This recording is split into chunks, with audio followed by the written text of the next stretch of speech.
जी हाँ मेरे प्यारे प्यारे दोस्तों, क्या हाल है क्या हाल है क्या हाल है सर जी। हम तो बहुत बढ़िया, आप बताओ कैसे हो? सर एकदम बढ़िया एकदम बढ़िया एकदम बढ़िया सर। अब चार्ज वाला चैप्टर चालू करते हैं। चार्ज क्या होता है? चार्ज एक ऐसी चीज है, charge means any interest or lien created on property or assets of a company as a security and includes a mortgage. Sir इसका क्या मतलब है? सर चार्ज का मतलब है ऐसी कोई चीज आप गिरवी रख रहे हो। आप बेसिकली अगर कोई लोन ले रहे हो, आप कोई चार्ज क्रिएट करो, बेसिकली आप क्या कर रहे हो, एक लोन की जगह एक साथ में एसेट को उसके अगेंस्ट गिरवी रख रहे हो, ताकि अगर आप उस लोन की फुलफिलमेंट ना कर पाओ तो आप उस एसेट को बेच के उस लोन की फुलफिलमेंट कर पाओ। इसको बोलते हैं हम चार्ज। आपको मेरी बात समझ है या नहीं समझे? तो आप एक चार्ज होती है एक ऐसी चीज, एक ऐसी वस्तु क्रिएट करना, एक ऐसी चार्ज क्रिएट करना, एक ऐसी बेसिकली गिरवी रखना, चीज को खुद से गिरवी रखना कि अगर वो लोन या अगर कोई वो डिपॉजिट ले रखे उसकी रिपेमेंट में अगर आप डिफॉल्ट करते हो तो क्या होगा, उस प्रॉपर्टी को बेच के उस लोन या फिर उस डिपॉजिट की रिपेमेंट करी जाएगी। ऐसे ऐसे गिरवी या प्लेज को बोलते हैं हम चार्ज।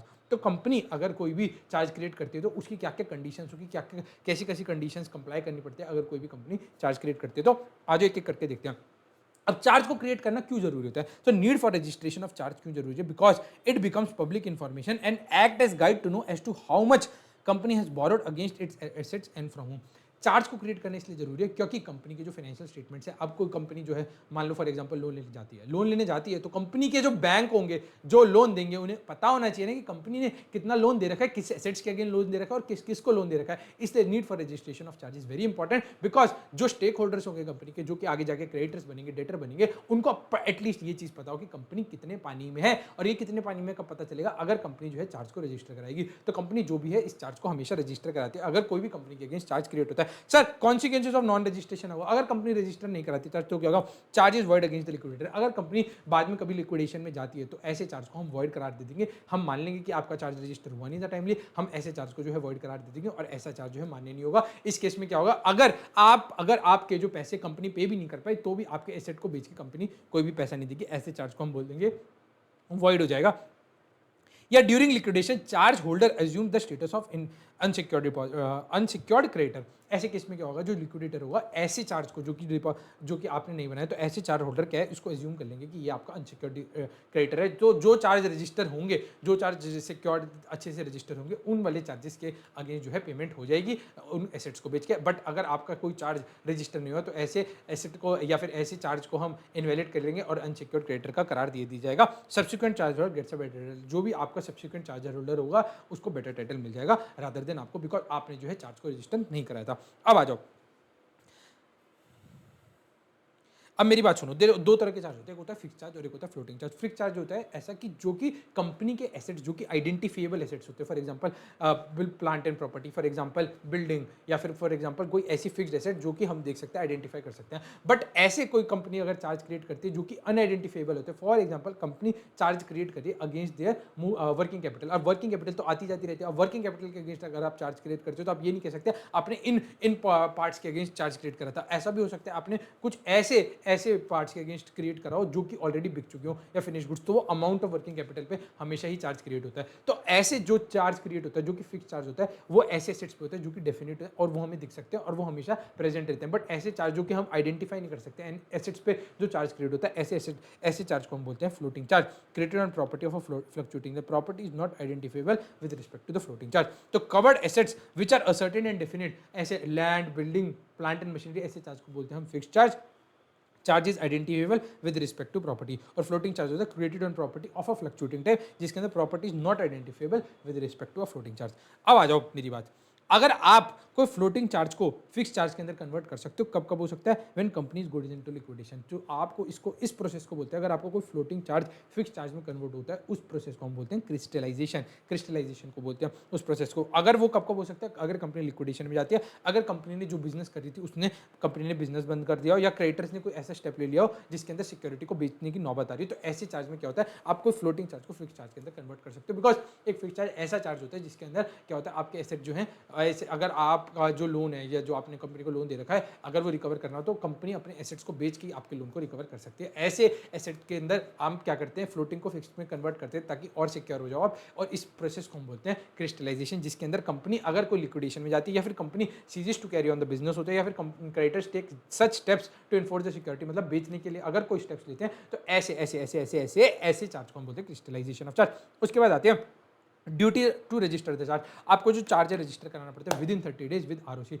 अगर आपने चार्ज को रजिस्टर नहीं कराया विद इन 30 डेज, आप अगले 30 डेज के अंदर जो है चार्ज को रजिस्टर करा सकते हो। अगर आप अगले 30 डेज के अंदर चार्ज को रजिस्टर कराते हो तो आपको कुछ एडिशनल फीस पे करनी पड़ेगी। और अगर आप विद इन 60 डेज जब चार्ज क्रिएट हुआ उसके अगले 60 दिन तक भी चार्ज को रजिस्टर नहीं करा पाए तो कंपनीज एक्ट ने आपको एक और 60 डेज की विंडो दे रखी जिसके अंदर आप उससे अगले 60 दिन के अंदर भी जो है चार्ज को रजिस्टर करा सकते हो। बट आपको उसके अंदर एड वॉलेरम फीस देनी पड़ेगी। ये होती है परसेंटेज ऑफ चार्ज क्रिएटेड पे आपको जो है फीस देनी पड़ेगी। उसके बाद तो आप चार्ज रजिस्टर करा सकते हो। बट उसके बाद भी अगर आपने हो गए आपको 120 दिन हो गए उसके बाद भी आपने चार्ज को रजिस्टर नहीं कराया तो आपको रीजनल डायरेक्टर की एप्लीकेशन लगानी पड़ेगी। वो चाहे तो आपको अप्रूवल भी दे सकता है और कुछ परसेंटेज ज़्यादा भी मांग सकता है चार्ज को रजिस्टर करने का। वो चाहे तो अपने हिसाब से कोई भी स्टेप जो है वो ले सकता है और आपको बता देगा कि हाँ भाई आपको इतनी फीस पे करनी है तभी आपका चार्ज रजिस्टर होगा, या फिर आपको ये कंडीशंस करनी पड़ेगी फुलफिल तभी आपको चार्ज करना पड़ेगा, या फिर आपने क्यों नहीं करा चार्ज आपसे रीजंस भी मांग सकता है। तो अगर आपको विद इन 30 डेज रजिस्टर करना है आरओसी पर, इसके अंदर आपको कोई भी फीस नहीं पे करनी पड़ेगी।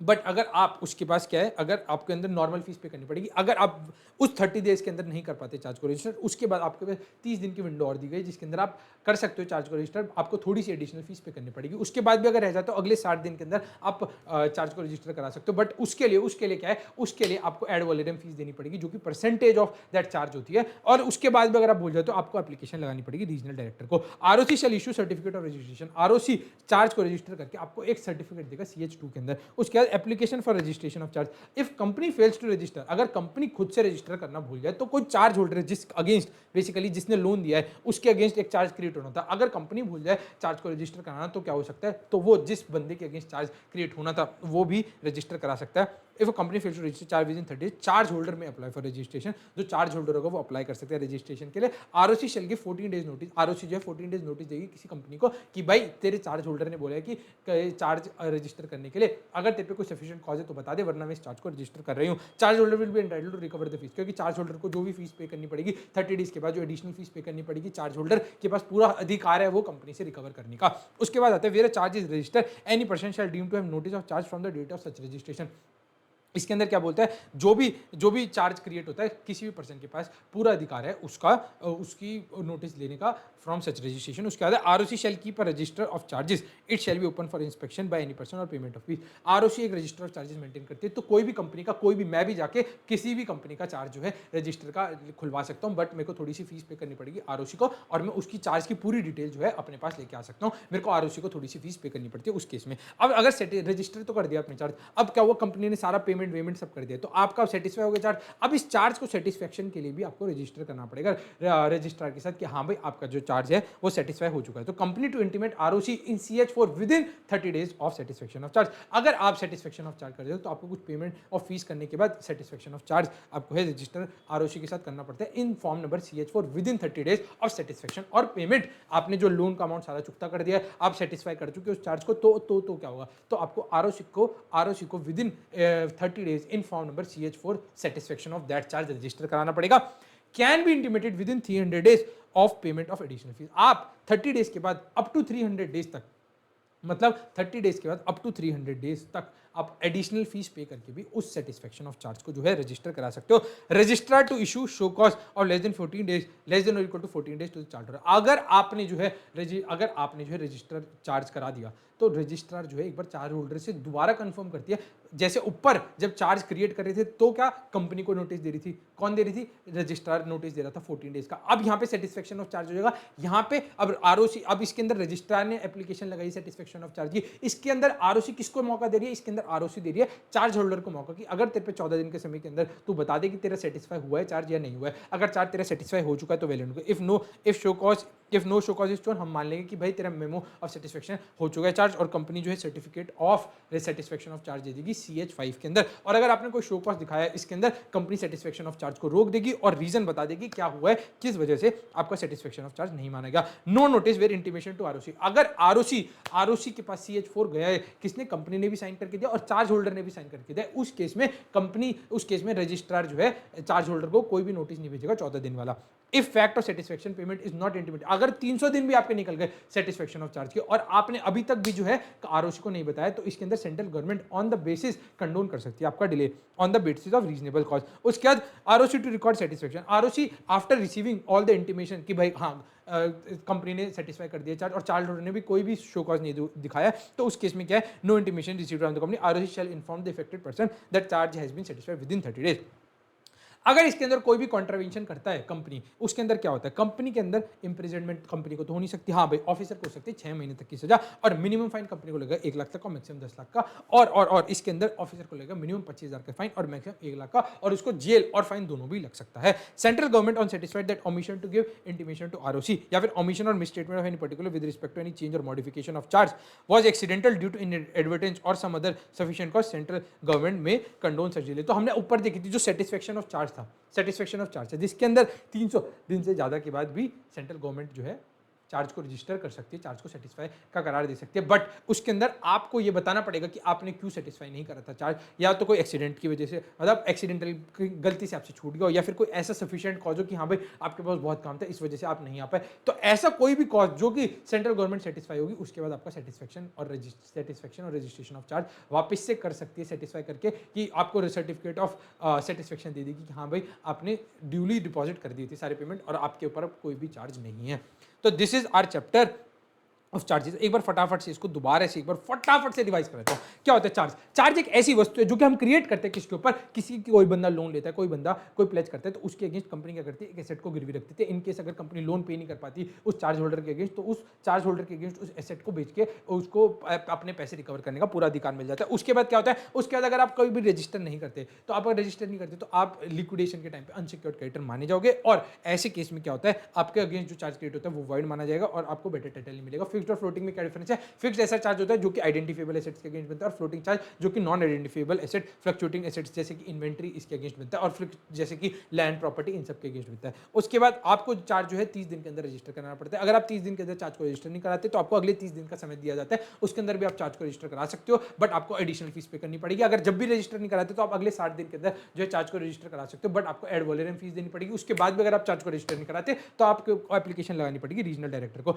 आप एक बार आपने चार्ज को रजिस्टर करा दिया तो आरओसी आपको रजिस्ट्रेशन ऑफ चार्ज का सर्टिफिकेट देगी इन CH2। उसके बाद अगर आपका एप्लीकेशन ऑफ रजिस्ट्रेशन किया, अब company fails to register the charge, company ने चार्ज को रजिस्टर नहीं करा विद इन 30 डेज, तो चार्ज होल्डर खुद भी जाके रजिस्टर करा सकते हैं। उस केस में जो आरओसी है वो एक बार कंपनी को 14 दिन का समय देगी, हाँ भाई मैं तेरे अगेंस्ट चार्ज क्रिएट कर रही हूँ, बता तू सही है ना। अगर उसने कुछ शो कॉज नहीं किया तो वैलेंट दिखाया तो वो कोई दिक्कत नहीं है, उसके चार्ज होल्डर को जो भी फीस पे करी होगी उसने उसको रिकवर करने का पूरा अधिकार है। उसके बाद अगर आपका सेटिस्फाई हो जाता है चार्ज, तो क्या होगा, सेटिस्फाई हो जाता है तो आपको CHG4 के अंदर जो है आरओसी को बताना पड़ेगा with in 30 days of satisfaction of charge. आप अगले 300 दिन के अंदर भी बता सकते हैं, उस केस में आपको कुछ एडिशनल फीस की पेमेंट करनी पड़ेगी। आरओसी पहले चार्ज होल्डर से पूछेगा, 14 दिन का समय देगा कि हाँ भाई मैं चार्ज को सेटिस्फाई कर दूं या नहीं। अगर उसने कुछ शो कॉज नहीं दिखाया तो उसके अंदर तो सेटिस्फेक्शन ऑफ चार्ज का, और CHG5 के अंदर जो है आरओसी क्या कर देगी, आपको सेटिस्फेक्शन ऑफ चार्ज का सर्टिफिकेट दे देगी। और अगर कोई शो कॉज दिखाया तो आरओसी इन्फॉर्म करेगी और उसका रीजन लिखेगी क्यों भाई सेटिस्फेक्शन ऑफ चार्ज नहीं होना चाहिए। उसके बाद नो नोटिस नहीं देना पड़ेगा। अगर आरओसी के पास जो फॉर्म आया CHG4 को, उसके अंदर company as well as charge holder दोनों के साइन है, और 300 दिन के बाद भी अगर आप सेटिस्फेक्शन ऑफ चार्ज नहीं करते तो आपको सेंट्रल गवर्नमेंट को रीजन बताना पड़ेगा आपने सेटिस्फेक्शन ऑफ चार्ज क्यों नहीं। आपको घपला कर रहे हो, क्या हुआ, क्या रीजन है, आपको सारे सेंट्रल गवर्नमेंट को एक्सप्लेन करना पड़ेगा। उसके बेसिस पे सेंट्रल गवर्नमेंट चाहे तो आपका जो है कंडोन कर सकती है डिले। उसके बाद अगर आपको कॉन्ट्रवेंशन करते हो कोई भी सेक्शन के अंदर, तो ऑफिसर इन डिफॉल्ट को 6 महीने तक की सजा, और कंपनी को कितने तक का फाइन लग सकता है सर, कंपनी को 1 लाख का मिनिमम और मैक्सिमम 10 लाख का, और ऑफिसर होगा 25,000 से लेकर 1 लाख तक का फाइन, प्लस में जेल और फाइन दोनों भी लग सकता है। उसके बाद सेटिस्फाई, अगर सेंट्रल गवर्नमेंट सेटिस्फाई है, अगर कोई ओमिशन हुआ है गलती से, मिस्टेक से, कोई एक्सीडेंट से, जो नॉन एडवर्टाइजिंग से, तो आपका जो रीजन है वो रिकॉर्ड करके आपको जो है उस सेटिस्फाई कर सकती है चार्ज को, रजिस्टर करके आपको एक सेटिस्फेक्शन रजिस्ट्रेशन का सेटिस्फेक्शन दे रखी। तो आपने देखा हमने कितनी जल्दी सेटिस्फेक्शन ऑफ चार्ज को भी खत्म कर लिया, मतलब हमने चार्जेस के चैप्टर को कितनी जल्दी से रिवाइज करके निपटा लिया। ऐसी वीडियो के अंदर जोश बनाए रखिए, बस पढ़ते रहिए मन लगा के। Thank you so much, love you all, take care all. अगर आपको ये वीडियो अच्छी लगी तो इस वीडियो को लाइक करें, शेयर करें एंड कमेंट करके जरूर बताएं और कौन सा टॉपिक हम डाल सकते हैं। थैंक यू सो मच, और लाइक और शेयर और सब्सक्राइब करना ना भूलें। Thank you so much, bye bye, take care, love you, bye bye.